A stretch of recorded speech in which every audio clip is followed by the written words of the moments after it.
Parashá 9, Vayesef. Bereshit 37:1 al 40:23. Significado. Él continuó viviendo, él se estableció, él se asentó. Primera Aliyá, Bereshit 37:1 al 11. Bereshit 37:1. Jacob continuó viviendo en la tierra donde su padre había vivido como extranjero, la tierra de Canaán. No es lo mismo habitar que peregrinar. La actitud de un peregrino es que no tiene una morada fija, siempre está en camino a otro lugar. Ahora Jacob tiene el deseo de asentarse o establecerse y dejar de ser peregrino. Esto es un error. Cuando un justo quiere dejar de luchar y disfrutar de esta vida, está intentando sacar de antemano lo que recibirá en el mundo venidero. Pero el Eterno no le permitió hacer esto y le sucedió el problema con Joseph. Es necesario luchar en esta vida para poder estar sano espiritualmente. Cuando no hay conflictos y todo va bien, hay una tendencia de querer aflojarse y dormir espiritualmente. Los problemas y las luchas nos mantienen en alerta y nos obligan a buscar al Eterno en todo momento. Así que el que quiere huir de los sufrimientos y de los problemas nunca aprenderá a obedecer. Es más, los mismos sufrimientos que pasamos en el Olam Hasé, este siglo, producen una gloria que permanecerá en el Olam Abba, siglo venidero. Segunda de Corintios 4:17. Pues esta aflicción leve y pasajera nos produce un eterno peso de gloria que sobrepasa toda comparación. Y Romanos 8:16 al 18. El Espíritu mismo da testimonio a nuestro espíritu de que somos hijos de Dios, y si hijos, también herederos, herederos de Dios y coherederos con el Mesías, si en verdad padecemos con Él, a fin de que también seamos glorificados con Él. Pues considero que los sufrimientos de este tiempo presente no son dignos de ser comparados con la gloria que nos ha de ser revelada. Para ser herederos en el siglo venidero hay que padecer con el Mashiach. Cuanto más suframos ahora, más gloria tendremos entonces. Primera de Pedro 1:7. Para que la prueba de vuestra fe, más preciosa que el oro que perece, aunque probado por fuego, sea hallada que resulta en alabanza, gloria y honor en la revelación de Yeshua el Mesías. Y Primera de Pedro 4:13. Antes bien, en la medida en que compartís los padecimientos del Mesías, regocijaos, para que también en la revelación de su gloria os regocijéis con gran alegría. Bereshit 37:2a. Esta es la historia de las generaciones de Jacob. Yosef. La historia de una persona sigue en sus hijos. Esta no es la historia de Yosef, sino de Jacob. En el capítulo 38 encontramos el relato de la vida de Yehudá. Estos dos, Yosef y Yehudá, son los dos hijos más importantes de Israel. Alrededor de estos dos giran toda la historia de salvación del Eterno. Yosef llegó a ser el padre de Efraín, que es el ancestro de la tribu principal de la casa de Israel, constituida por las 10 tribus del norte que eventualmente se separarían de las dos tribus del sur. Yehudá es el ancestro del pueblo Yehudí y del Mashiach. La primogenitura pasó a los hijos de Yosef. Primera de Crónicas 5:1-2. Y los hijos de Reubén, el primogénito de Israel, porque él era el primogénito, mas como profanó la cama de su padre, sus derechos de primogenitura fueron dados a los hijos de Yosef, hijo de Israel, de modo que no está inscrito en la genealogía conforme a los derechos de primogenitura. Aunque Yehudá prevaleció sobre sus hermanos y de él es el príncipe, los derechos de primogenitura pertenecían a Yosef. Esta es la razón por la que aparecen entrelazados los relatos de Yosef y Yehudá en esta sección de las Escrituras. El Eterno está cumpliendo su propósito en el mundo a través de Jacob. El pueblo de Israel y el Mashiach son el medio del Eterno para bendecir el resto de la humanidad. Todos estos relatos son narraciones preparatorias para la introducción del Mashiach en Israel y el mundo. Si se desconecta el Mashiach de los relatos de la Torá, se crea un pseudo-Mashiach, un ser híbrido sin realidad histórica. El Mashiach está íntimamente conectado con la historia de Israel. Por esto podemos encontrar en los relatos acerca de Yosef y de Yehudá sombras proféticas que señalan hacia el Mashiach Yeshua. Estos textos dan paso a la proclamación de Yeshua como el Mashiach ben Yosef, hijo de Yosef, y el Mashiach ben David, hijo de David. Bereshit 37:2b. Yosef, cuando tenía 17 años, apacentaba el rebaño con sus hermanos. El joven estaba con los hijos de Bilá y con los hijos de Silpá, mujeres de su padre, y Yosef trajo a su padre malos informes sobre ellos. Como hemos dicho antes, el nombre de Yosef significa quitará y añadirá y es una referencia al Mashiach que vino para morir para quitar el pecado de Israel y el mundo y sus consecuencias y resucitar para añadir a los gentiles dentro del pueblo escogido. Apacentaba el rebaño. Como Yosef era un pastor, también lo era Yeshua, pero en otro nivel. Según Juan 10:11, yo soy el buen pastor da su vida por las ovejas. Y Yosef trajo a su padre malos informes sobre ellos. Los 4 hijos de las concubinas no se portaban bien y Yosef habló mal de ellos ante su padre. En lugar de reprenderles a ellos y aclarar posibles malentendidos, habló con su padre, lo cual constituye el pecado de la shonjara, lengua maliciosa. Enseñan los rabinos, por esta mala lengua luego tenía que estar en la cárcel durante 10 años. Bereshit 37:3. Y amaba a Israel a Yosef más que a todos sus hijos porque era para él el hijo de su vejez, y le hizo una túnica de muchos colores. Existen varias razones por las que Israel amaba a Yosef. Era el hijo de su vejez, era el hijo de su esposa preferida, tenía mucho en común con él mismo. Según un Midrash, Jacob sabía por medio de una profecía que Yosef iba a ser una gran persona. Jacob y Yosef se parecían en muchos aspectos. Ambos tenían una madre estéril y nacieron por una intervención divina. Ambos fueron odiados por sus hermanos. Ambos experimentaron cómo sus hermanos querían matarlos. Ambos se hicieron ricos. Ambos se casaron fuera de la tierra. Ambos fueron acompañados por ángeles. Los suegros de ambos fueron bendecidos por causa de ellos. Ambos viajaron a Misrayim. Ambos pidieron que sus huesos fueran trasladados a la tierra prometida. Ambos murieron en Misrayim. Bereshit 37:4. Y vieron sus hermanos que su padre lo amaba más que a todos sus hermanos, por eso lo odiaban y no podían hablarle amistosamente. La lucha entre hermanos depende hasta cierto grado de la tensión que hay entre los padres. Los hijos son el reflejo de sus padres. La poca envidia que hubo entre las madres se multiplicaba en los hijos y se transformó en envidia de muerte. La razón por la que esta envidia llegó a tal extremo fue el favoritismo que mostraba Jacob hacia uno de sus hijos. No es lo mismo reconocer las buenas cualidades de un hijo que tener favoritismo. Como padres es necesario que destaquemos las cualidades buenas de todos los hijos y no hacer comparaciones entre ellos. Las comparaciones crean muchas luchas innecesarias. Cada hijo es diferente y tiene diferentes dones y cualidades. Eso sí, unos más que otros. Pero esto no significa que uno sea mejor que el otro. El que tiene más dones tiene más responsabilidad y hay que exigirle más. Lucas 12:48b. A todo el que se le haya dado mucho, mucho se demandará de él, y al que mucho le han confiado, más le exigirán. Para ser buenos padres hay que tratar a nuestros hijos de la misma manera como el Padre Celestial trata a sus hijos. Efesios 6:4. Y vosotros, padres, no provoquéis a ira a vuestros hijos, sino criadlos en la disciplina e instrucción del Señor. Y Hebreos 12:7-11. Es para vuestra corrección que sufrís. Dios os trata como a hijos, porque ¿qué hijo hay a quien su padre no discipline? Pero si estáis sin disciplina, de la cual todos han sido hechos participantes, entonces sois hijos ilegítimos y no hijos verdaderos. Además, tuvimos padres terrenales para disciplinarnos y los respetábamos. Como con cuánta más razón no estaremos sujetos al Padre de nuestros espíritus y viviremos, porque ellos nos disciplinaban por pocos días como les parecía, pero Él nos disciplina para nuestro bien, para que participemos de su santidad. Al presente, ninguna disciplina parece ser causa de gozo, sino de tristeza. Sin embargo, a los que han sido ejercitados por medio de ella les da después fruto apacible de justicia.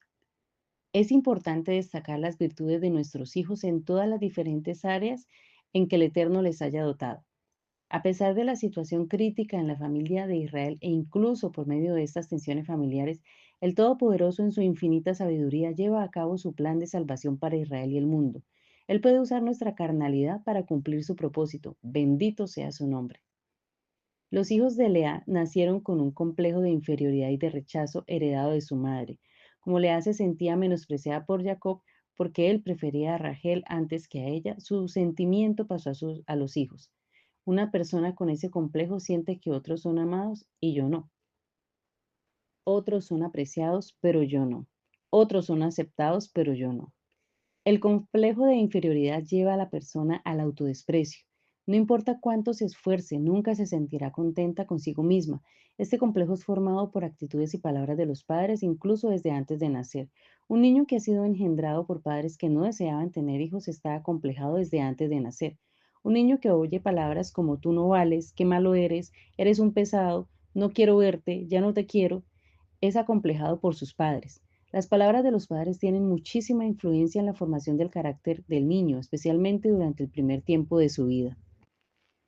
Jacob amaba a Joseph más que a todos los demás hijos. Él amaba a todos, pero amaba a Joseph más que a los demás por la relación más íntima que tenía con él, entre otras cosas por causa del amor recíproco que recibió de él y también por la revelación profética que tenía sobre su futuro. Los 6 primeros años de la vida de un niño son decisivos para el resto de su vida. La ausencia de los padres y especialmente en el primer tiempo la de la madre crea un vacío emocional dentro del niño que no puede ser llenado con nada del mundo a menos que el Eterno haga una intervención sobrenatural para sanar su alma dañada. Los padres proyectan en sus hijos la imagen del Eterno.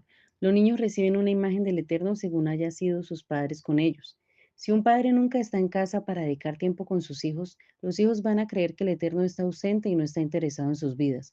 Si un padre trata con dureza a sus hijos y los castiga por sus errores, los hijos van a pensar que el Eterno los castiga por cualquier error que cometan.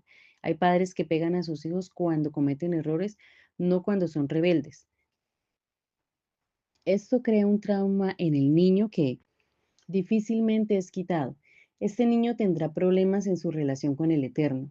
Pensará que Él le castiga por cualquier cosa. No ha aprendido que hay una relación entre rebeldía y castigo, entre desobediencia y maldición. Piensa que todo lo malo que le sucede es porque el Eterno le está castigando según sus propios caprichos. Si los padres no tienen normas claras y constantes, los hijos aprenden que el Eterno es caprichoso y fluctuante y que cambia sus mandamientos de un tiempo a otro, de una era a otra.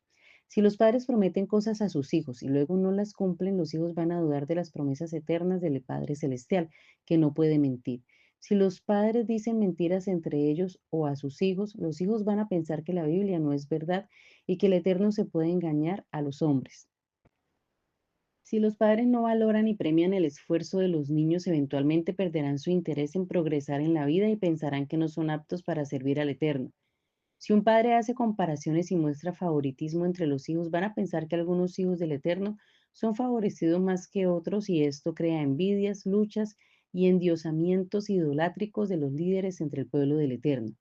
Cuando un niño recibe amor, atención, instrucción y corrección y es estimulado sin ser comparado con sus hermanos o con otros compañeros, sino valorado en primer lugar por lo que es y en segundo lugar por lo que produce, aprenderá a apreciarse a sí mismo y así podrá apreciar a los demás sin sentir envidia cuando otros progresen más que él.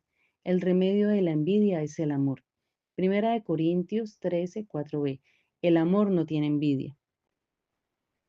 Cuando una persona no ama es porque no se siente amada.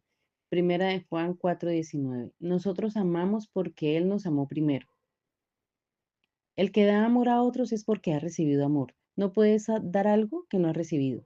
Génesis, Bereshit 29:32. Y concibió Lea y dio a luz un hijo y le puso por nombre Reubén, pues dijo, por cuanto el Eterno ha visto mi aflicción, sin duda ahora mi marido me amará. Y Bereshit 30:20. Y Lea dijo, Dios me ha favorecido con una buena dote. Ahora mi marido vivirá conmigo porque le he dado 6 hijos. Y le puso por nombre Zebulún. Lea pensaba que por medio de sus propios esfuerzos podía ganarse el amor de Jacob. Ese no es el camino. El camino de ser sanado del complejo de rechazo es recibir el amor gratuito del Eterno. Su amor no depende de mí, sino del Eterno mismo. Él me ama no porque yo sea de una u otra manera, sino porque ha decidido amarme. Así que el remedio contra la envidia es recibir personalmente el amor del Eterno. Existen dos tipos de amor del Eterno. Un amor incondicional. No depende del hombre si es bueno o malo, si cumple o no. Oseas 3:1. Y el Eterno me dijo, ve otra vez, ama a una mujer amada por otro y adúltera, así como el Eterno ama a los hijos de Israel, a pesar de que ellos se vuelven a otros dioses y se deleitan con tortas de pasas. Mateo 5:44-45. Pero yo os digo, amad a vuestros enemigos y orad por los que os persiguen, para que seáis hijos de vuestro Padre que está en los cielos, porque Él hace salir su sol sobre malos y buenos y llover sobre justos e injustos. Y Romanos 5, 6, 8. Porque mientras aún éramos débiles, a su tiempo el Mesías murió por los impíos, porque a duras penas habrá alguien que muera por un justo, aunque tal vez alguno se atreva a morir por el bueno. Pero Dios demuestra su amor para con nosotros, en que siendo aún pecadores, el Mesías murió por nosotros. Ese amor incondicional es el que nos sana de nuestros complejos. Un amor condicional. Está desarrollado cuando hay una respuesta por parte del hombre a su amor incondicional. Deuteronomio 7, 11 al 13. Guarda por tanto el mandamiento y los estatutos y los decretos que yo te mando hoy para cumplirlos. Y sucederá que porque escuchas esos decretos y los guardas y los cumples, el Eterno tu Dios guardará su pacto contigo y su misericordia que juró a tus padres, y te amará, te bendecirá y te multiplicará. También bendecirá el fruto de tu vientre, el fruto de tu tierra, tu cereal, tu mosto, tu aceite, el aumento de tu ganado y las crías de tu rebaño en la tierra que él juró a tus padres que te daría. Y Juan 14:23. Yeshua respondió y le dijo, si alguno me ama, guardará mi palabra, y mi Padre lo amará, y vendremos a él y haremos con él morada. El amor condicional está basado en el amor incondicional. Es muy importante que un padre diga a su hijo, no importa lo que hagas, te amaré igual. De esa manera el hijo se siente seguro en el amor de su padre y podrá relacionarse correctamente con su Padre Celestial. Ahora, si el hijo se porta mal, tiene que saber que el padre no ama su conducta sino a él y desea que sea parte de su mala conducta. La persona acomplejada proyecta su complejo sobre otros. Una madre con un complejo de rechazo rechaza a sus hijos y es capaz de decir, ya no te quiero, no quiero verte más. La solución para todo esto es el amor. Una persona que se siente menospreciada menosprecia a los demás y no puede aceptar que otra persona sea exaltada más que ella. Tiene envidia y celos y luchas de poder. No es capaz de reconocer una virtud de su hermano porque siente que es una amenaza contra él. Los hijos de Lea y los hijos de las esclavas rechazaban a su hermanastro Joseph porque había sido puesto por su padre como el heredero de la primogenitura. Por las excavaciones arqueológicas que se han hecho en Misrayim, se sabe que los jefes de las tribus semitas llevaban túnicas con muchos colores como señal de su liderazgo. Es obvio que el padre había marcado a Yosef como el heredero de la primogenitura. Bereshit 37:7. He aquí, estábamos atando gavillas en medio del campo, y he aquí que mi gavilla se levantó y se puso derecha, y entonces vuestras gavillas se ponían alrededor y se inclinaban hacia mi gavilla. El entendimiento profético se va dimensionando de forma homotética, apropiado, perteneciente, relativo, partir de un punto fijo conocido como centro. Es decir, que a medida del avance en el conocimiento bíblico y más específicamente de Torah, veremos apartes aplicables a la misma vida del Mashiach y su ministerio de redención. Aquí solo podríamos inferirla por la futura condición de engrandecimiento de Yosef en Misrayim, y cómo él sería levantado a tal punto de éxito y poder que todos sus hermanos llegarían a postrarse delante de él. Sin embargo, este panorama va más allá del hecho de ser el salvador de su familia en Misrayim, puesto que este Yosef es sombra y figura de aquel que salvaría a su pueblo de los pecados y al igual que esas gavillas, manojos de trigo o cebada, el Mashiach Yeshua sería levantado en el madero para traer salvación a todos sus hijos. Juan 14:18.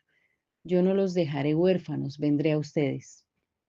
Así con toda la familia de Israel, Efesios 2:19. Así que entonces ya no son extranjeros ni desconocidos, por el contrario, ustedes son conciudadanos con el pueblo de Yahweh y miembros de la misma familia de Yahweh.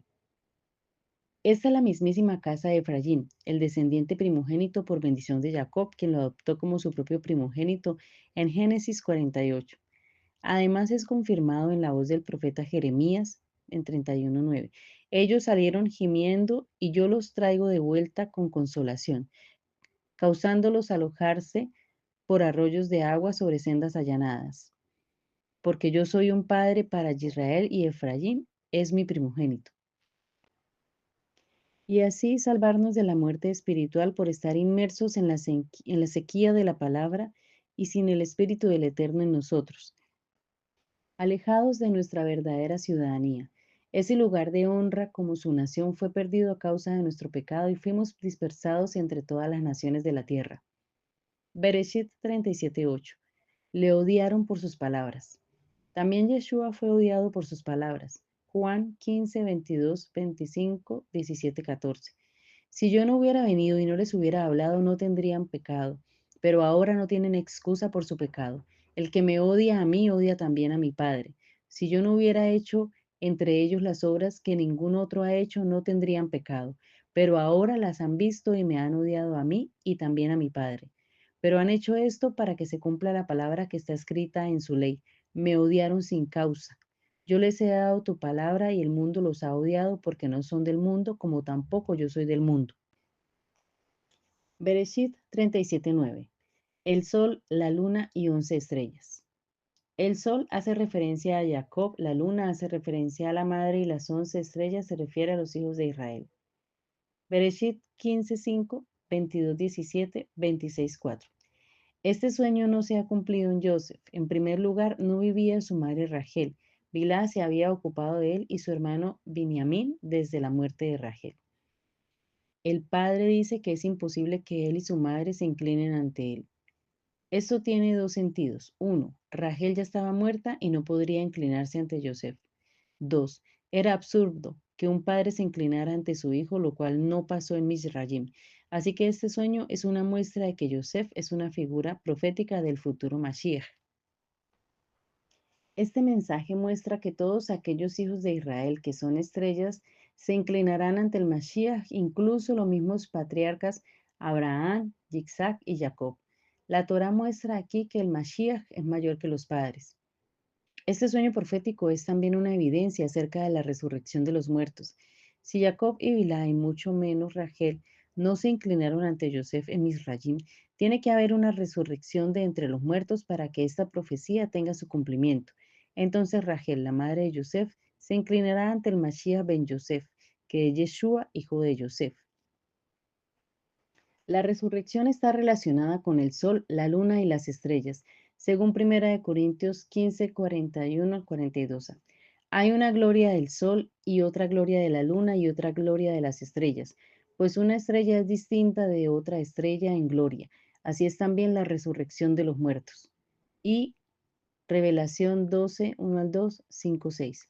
Y una gran señal apareció en el cielo, una mujer vestida del sol, con la luna debajo de sus pies y una corona de 12 estrellas sobre su cabeza. Estaba encinta y grita estando de parto y con dolores de alumbramiento. Y ella dio a luz un hijo varón que ha de regir a todas las naciones con vara de hierro.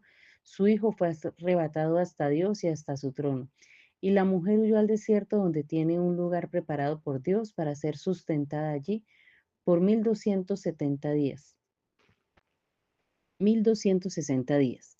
La mujer simboliza el pueblo de Israel que dio a luz a Yeshua, que fue arrebatado hasta el trono de Elohim poco antes de la dispersión del pueblo yehudí por las devastaciones hechas por los romanos entre los años 70 y 135.